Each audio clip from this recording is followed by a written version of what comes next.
I'm going to hand over to before I hand over to Tony, we got just a couple of urgent announcements. So Shelley and Chris, you want to go? Shelley, you can go first. Sure. So last week, the registration went out for the regional meeting, and I'm just going to put that into the chat. So if you're not registered yet, if you could get yourself registered. And also, I would also like to just point out that we've got a couple of new regional representatives here on for the first time. So there's Yay! Do you want to say who they are, Shelley? Yes, there's Melinda Lang from Scarborough, and also Anya Langstrat is with us also. Anya's on her iPad there.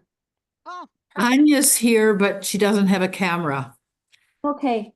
So hopefully we'll get that rectified by next time. She's also from Scarborough.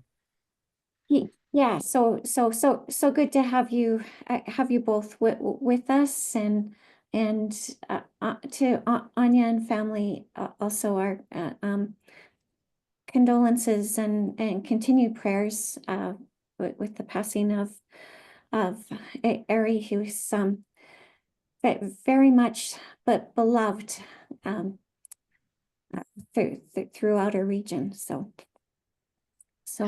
love and prayers to you. I'm going to pass things over to Chris. Good afternoon, everyone. Greetings from First Third Ministry. Following on the AGM announcement, I just wanted to remind folks that we made a commitment as a region that in order to have quorum to pass motions for consideration, that we need at least 5% of the gathered court to be under the age of 30. So I'm encouraging you as representatives of your community, communities of faith, to consider sending your young leaders to the AGM as regional reps, or encourage them to join Youth Council. They can get in touch with me directly, but if you've got regional reps from your communities of faith that are under the age of 30 that are attending, please have them register as soon as you can. The other thing that I wanted to draw your attention to is that we are having our first ever children's retreat in Chinookwine's Regional Council. That's going to be April 4th to 6th at Kasota East Camp on Sylvan Lake. Registration is open, and we're looking forward to having a really great program for children and those who support them. We're inviting children across Chinookwine's Regional Council that are ages 8 to 12 to join us at the Imagine Children's Retreat. I'll drop the link in the chat to registration. And we hope that your kids and your children's leadership folks can join us there. Good to see you, Chris. Thanks, Sandra. Thanks, Chris. Thanks, Shelley. Chris, could you also talk about the children and youth program possibility for the regional meeting? Yes, so you'll notice when you're filling out your registration form, there's an option to indicate whether you're going to bring children and youth with you to the event. We're only able to run these events if we have the right numbers. So we're able to run a children's retreat program if we have at least 10 youth and children registered for the program. So please pay attention to that when you're filling in the registration form. Thanks. Thank you. So as I say, we're really happy that Reverend Tony Snow is willing to lead us through Pink Shirt Day program for today. So Tony, I'm just going to hand it all over to you. Sure. Thank you.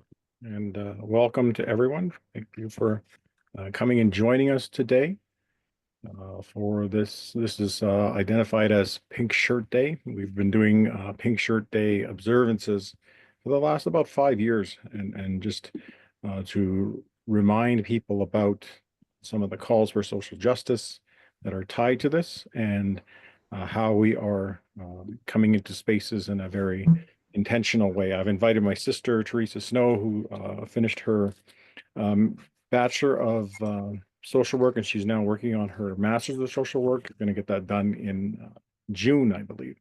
So very happy to have her here. She's been doing a number of these type of presentations and information to groups. So we'll share some of that and some other information about things that are going on, especially this weekend.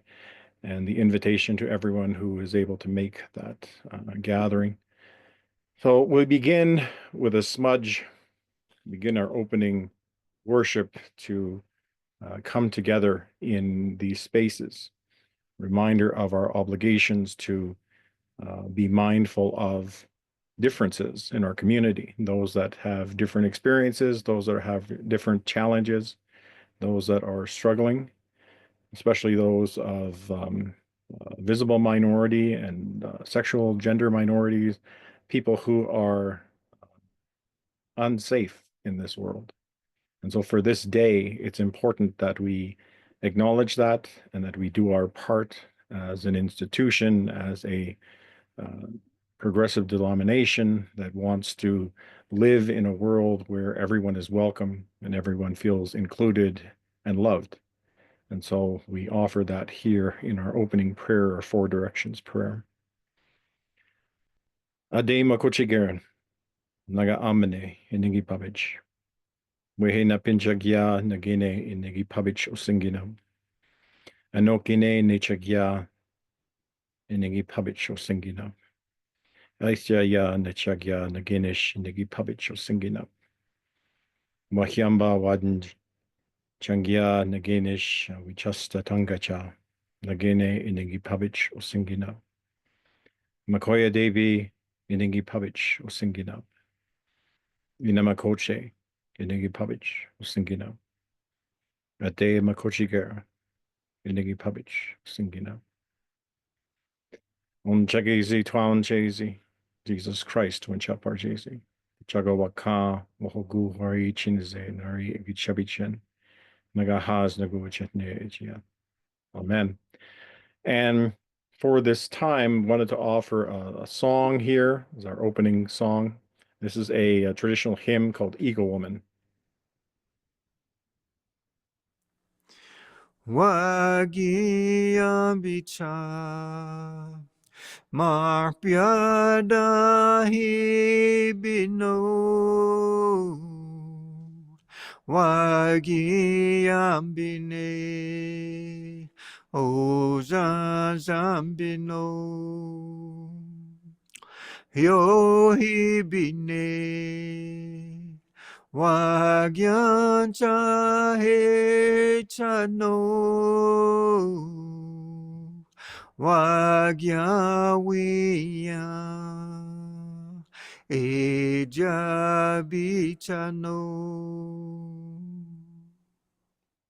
In our tradition, we are remembering some of the things that we have lost, some of the things that have helped us to cope with difficult situations, some of our traditional teaching and some of our customs that help to align us with a better way of living and a better way of believing, a better way of understanding our world and our place in it. And so we thank our ancestors for the reminders of those songs and prayers. Often many of our songs, our holy songs, are prayers, are healing songs. And we use those as a way to mend our spirit, mend our bodies, mend our way of being in the world. Here is another hymn, another song from our people.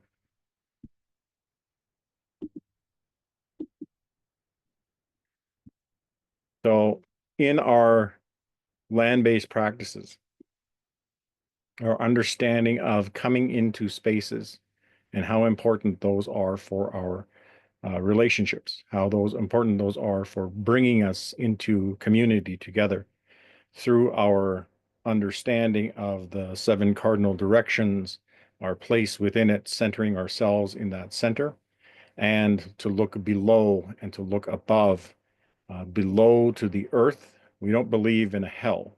So there are only good things that come from the earth and this place that nurtures you, that place that gives you life and gives you sustenance. In above us, we have the mysteries of the stars, the star people, the connection to all that is beyond our scope and all that is beyond our bodies and our physical existence here. So we connect with that. We connect with the idea that we are only a small part of this world. But in this space, we learn to center ourselves And by centering ourselves within this environment, we learn to ground ourselves, that we might take that strength into other spaces. We may feel that we have no moorings, no foundation, but we can always hold on to this idea of our spiritual self and our spiritual practice being something that is continually being nurtured by our experience. I'm going to check back one slide to see if this was a different. I think that's no. Another song from our people.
In our traditions, we are reminded of the connection to our ancestors, to our elders. This is from a film about the United Church and some of our elders that have now passed on, offering their words and encouragement from the past.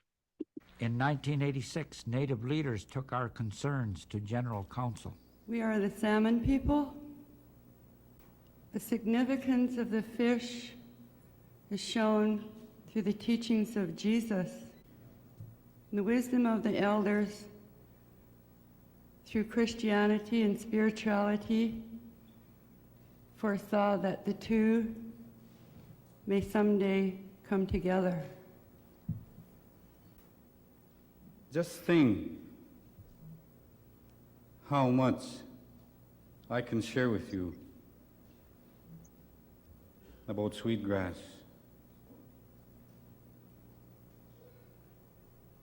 Just think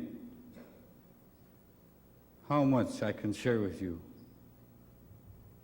with a peace pipe. My friends, I'm sure we'll live in a better world. We were told that that was wrong for us, the singing and the dancing, and the stories and the legends.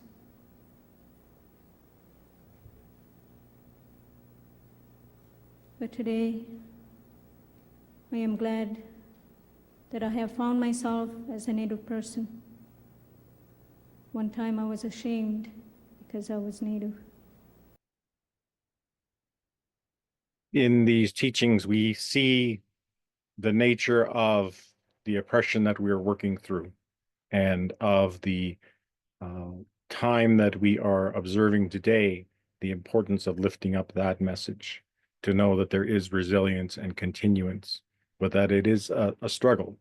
And through our work in the church, our work together, we have made it our commitment through the Indian Residential School Settlement Agreement, through the adoption of UNDRIP and the TRC calls to action, that we are moving in a direction that will help to resolve some of our past issues and move into something that is much more healthy and I think nurturing. But it is only through observance and understanding of the issues that we are going through now that we can begin to address some of these issues for the long term for people and families that are struggling today. In This is a song, a Lakota song for the missing and murdered women.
This year, we observed the Women's March at Scarborough United for the Valentine's Day March for the missing and murdered women.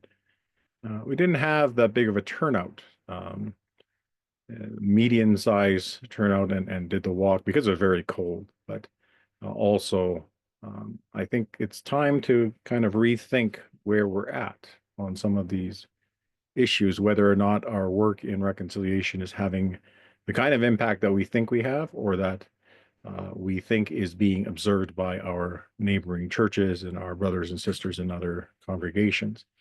So something to think about.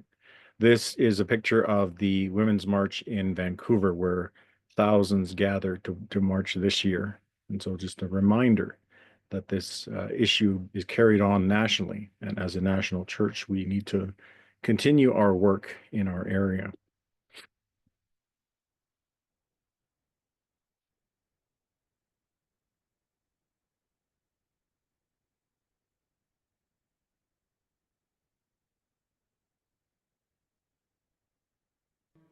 Hey,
So as we gather here today and think about these calls for our action and the calls for remembrance for those that we have lost, those that have been subject to the bullying behavior that has cost lives and cost identities, cost participation of people, and closed us off from the way that we are in society today.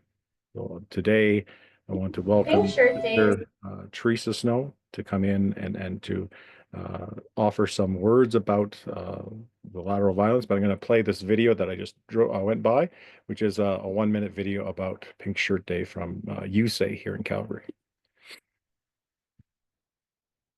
Pink Shirt Day is celebrated annually around the world to encourage anti-bullying efforts, often referred to as anti-bullying or Pink Shirt Day. It started in 2007 when 2 Canadian students took a stand against homophobic bullying by wearing pink shirts to show their support for the bullied student and individuals that are committing suicide due to bullying. Each year in February, the global community comes together to take part in community activities, events, and workshops to reduce bullying throughout the world. Wear a pink shirt to support your commitment towards a future without bullying.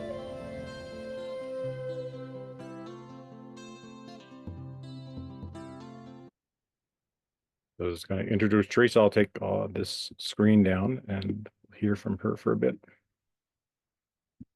I can unspotlight myself. Dagunchawa Ambawashte. Good day. My name's Teresa Snow. I live out here in Minitni, and I'm currently doing my master's degree, and my focus is social justice and ending violence towards women, gender violence towards women. And so I have We have that video that I was gonna put, so we'll play that now. It's a 1-minute video. Okay.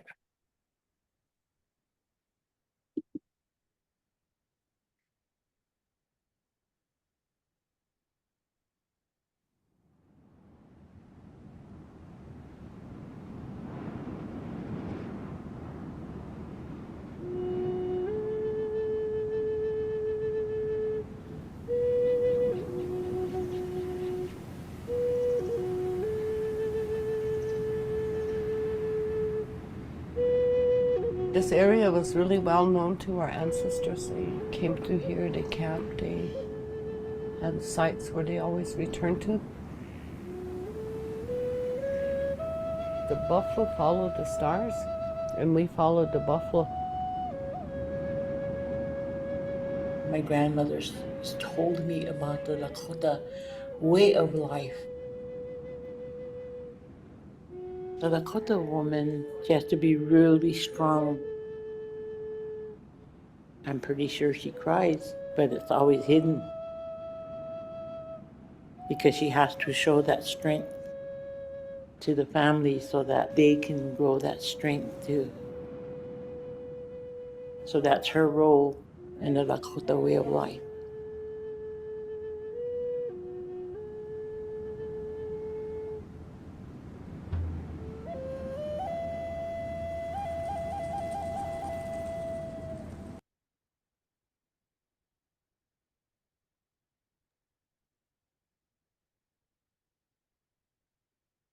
So part of that is from a video called Lakota Daughters, and it's produced by Voices of America. And it's a really good video to gain an understanding of the plight that a lot of communities are in, such as the community I live in, Minitni.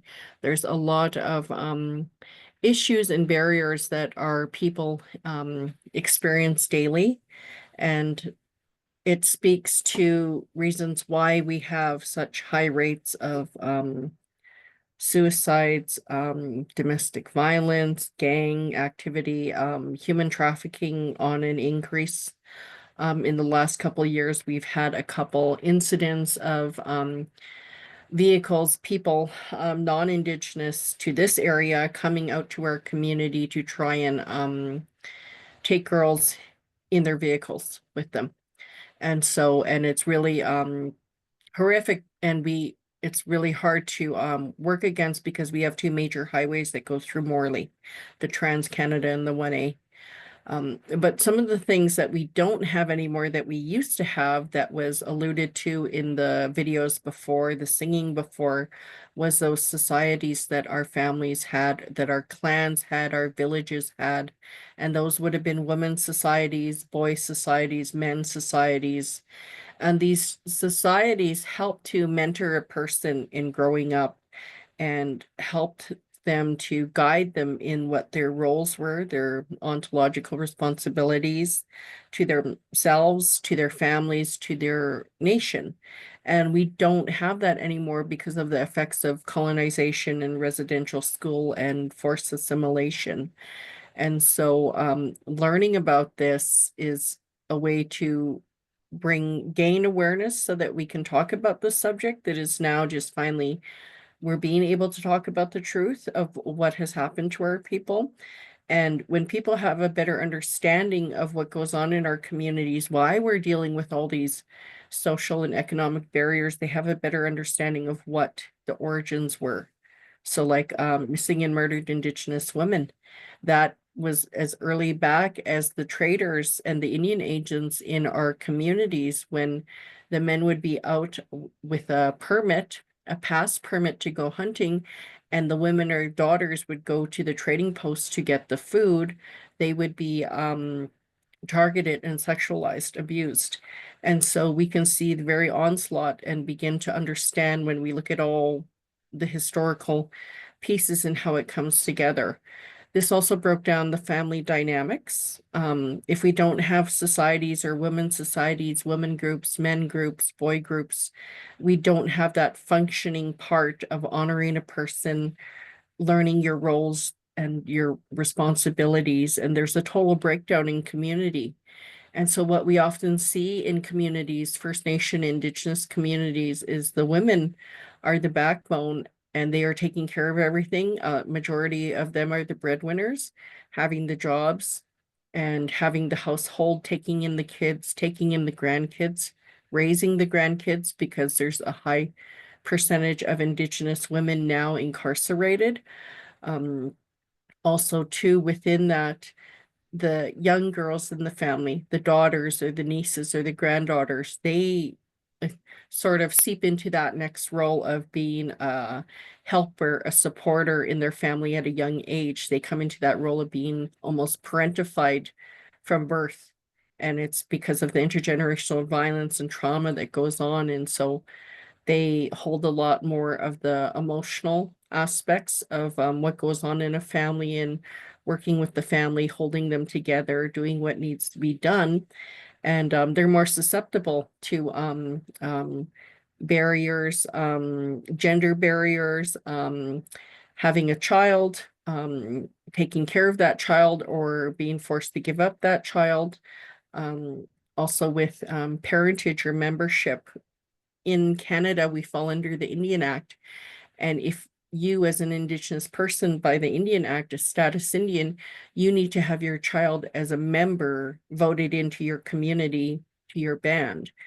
And if that child, you simply can't have a child, if someone were raped and they chose life and had that child, there's no clause, there's no area for that. You have to name who the father is, even if he was the person who did this to you. And so it's a very patriarchal society that we live in, and things that have been put in place by the Indian Act, policies that we live by today that really do harm to our community. And so when you have that understanding and that knowledge of how much policy and colonialism affects our people, then you have a better understanding of why these resources are not always there in the community, why these supports aren't always there, with simple things like mental health, jobs in the community, job opportunities. I had worked a skills link job for the youth in my community. I had 12 youth to send jobs to with the skills link program, and I had the money for them to do the training. Everything was paid for, but it was such a hard time to try and talk to Cochrane and Canmore to get them jobs, to be even open to having them as becoming employed. And so as an educator, as a mother, as a woman, I find it very hard to try and say, oh yes, Canada's doing a good job, when I can't even talk to a business in Canmore or Cochrane about having a youth employed there. I was able to secure employment for one youth, and that was with the BAM Center, and they were really good about that. But that speaks to the level of work that still needs to be done in our communities. And so a lot of internalized oppression that the youth take on, and then they feel at a loss. They see all these things happening and they feel there's no way out. And so then they suicide. And so then we wonder why. How do we stop this? And it's like, well, before they suicide, find out what's going on. And we have the lateral violence in our communities that carries on. Families fighting from 20 years ago, and we don't know what the fight is, and they haven't healed because of that intergenerational trauma. And so it goes on. And the level of violence that goes on within communities fighting, social media, even going into a gas bar, some people, it's very unwell. And so you need to do a lot of your self work and do the best you can and try to be a mentor or a guide for others. And so that's part of the work I do about bringing awareness, doing healing, grief, loss, and trauma work. And then my paper is always through artwork. My paper for my master's is actually doing beadwork, and I'm going to write a paper on how art is therapeutic and how it helps with healing.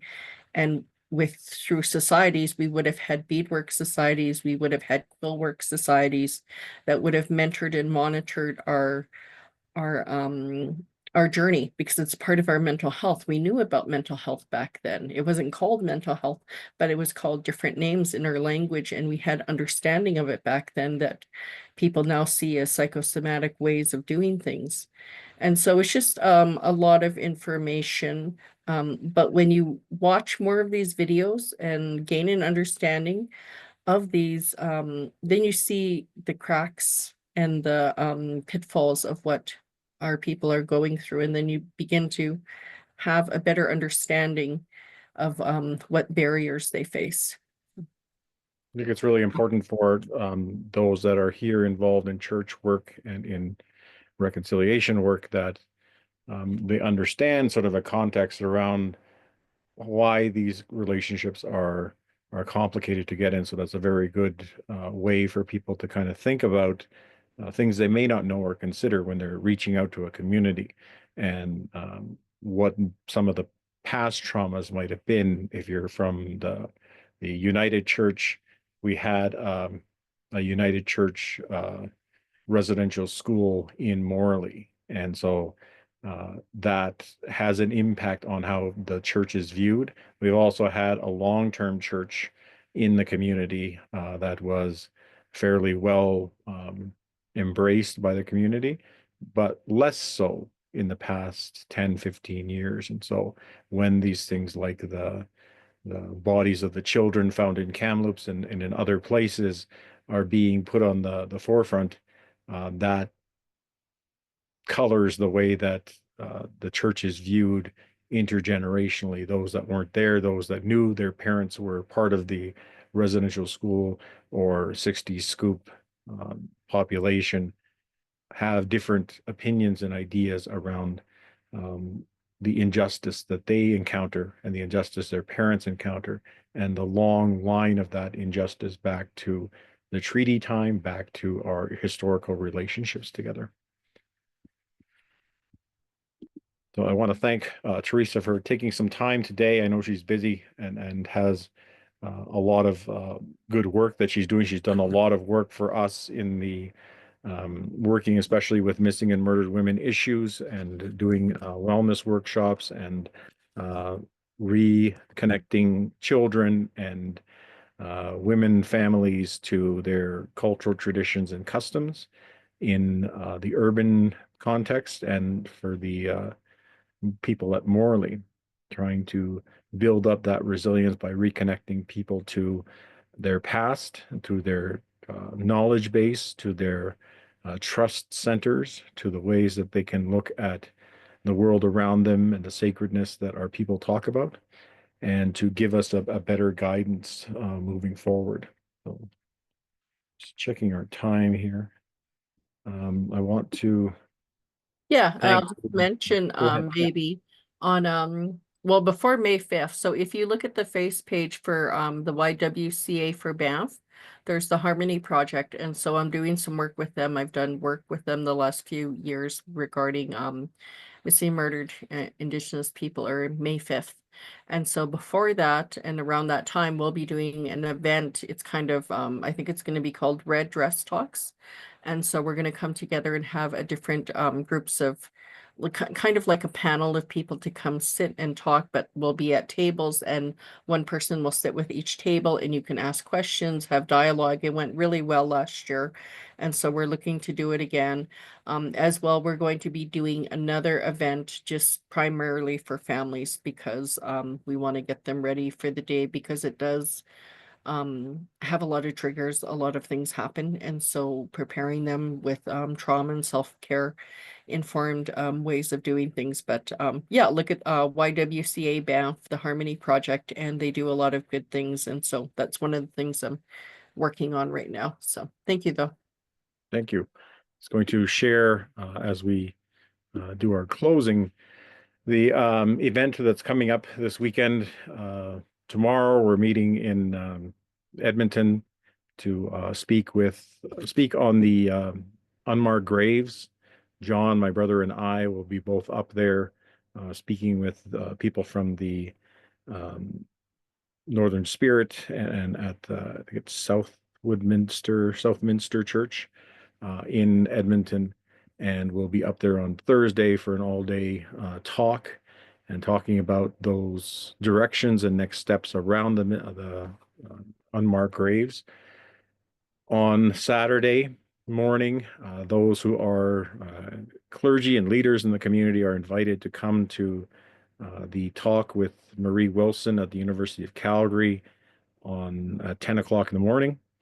And it's a talk with a panel of Indigenous people who are going to look at sort of the question of reconciliation and what they see, what we see from the intention of the TRC, and then moving into what we are actually doing, and look at ways that we can help to build up or to encourage further work within the reconciliation realm, especially for community contact and for engagement.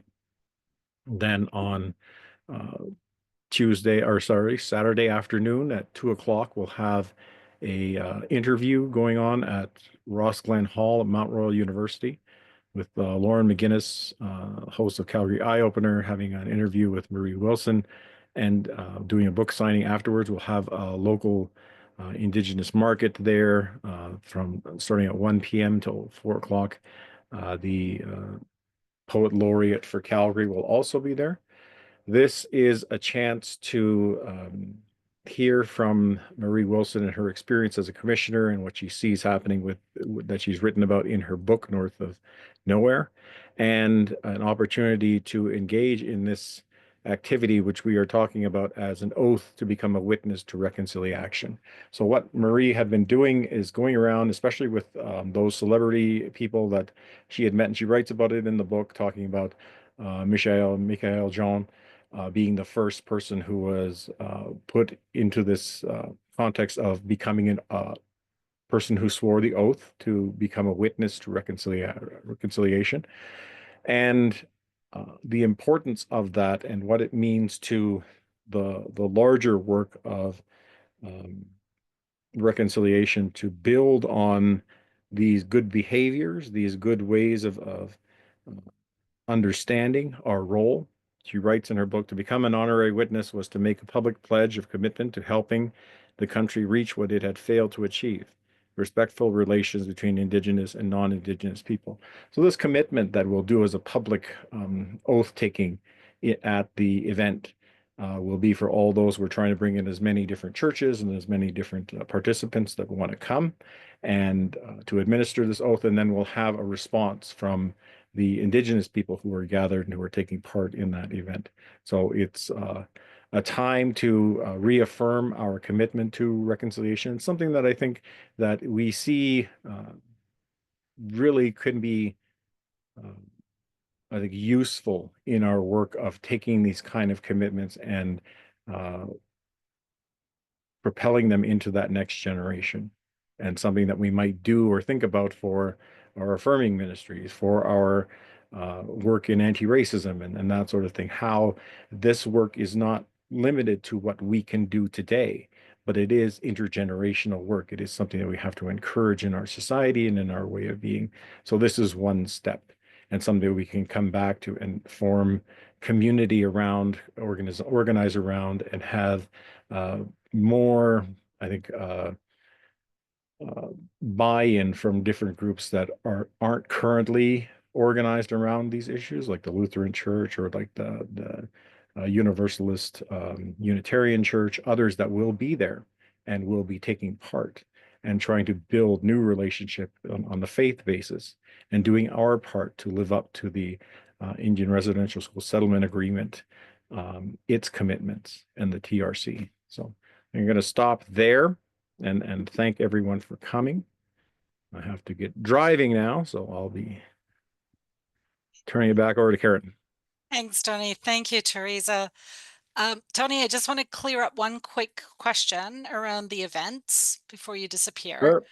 There's two events, right? One at the Calgary University in the morning and then one at Mount Royal in the afternoon. Is that correct? Yes, that's really what I tried to encourage there was initially we had heard that the Hillhurst was going to bring in because Carolyn Pogue is a good friend of Marie Wilson. They wanted to have her as a speaker because she's releasing a book and part of their church series. They wanted to have her there.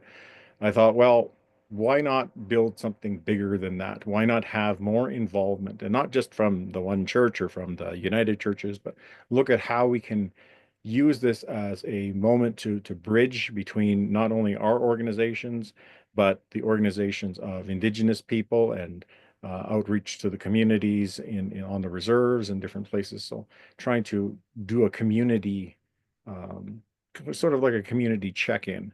And here we've been able to kind of work with different groups and different supporters in that, especially from the Indigenous side who weren't there initially in the beginning.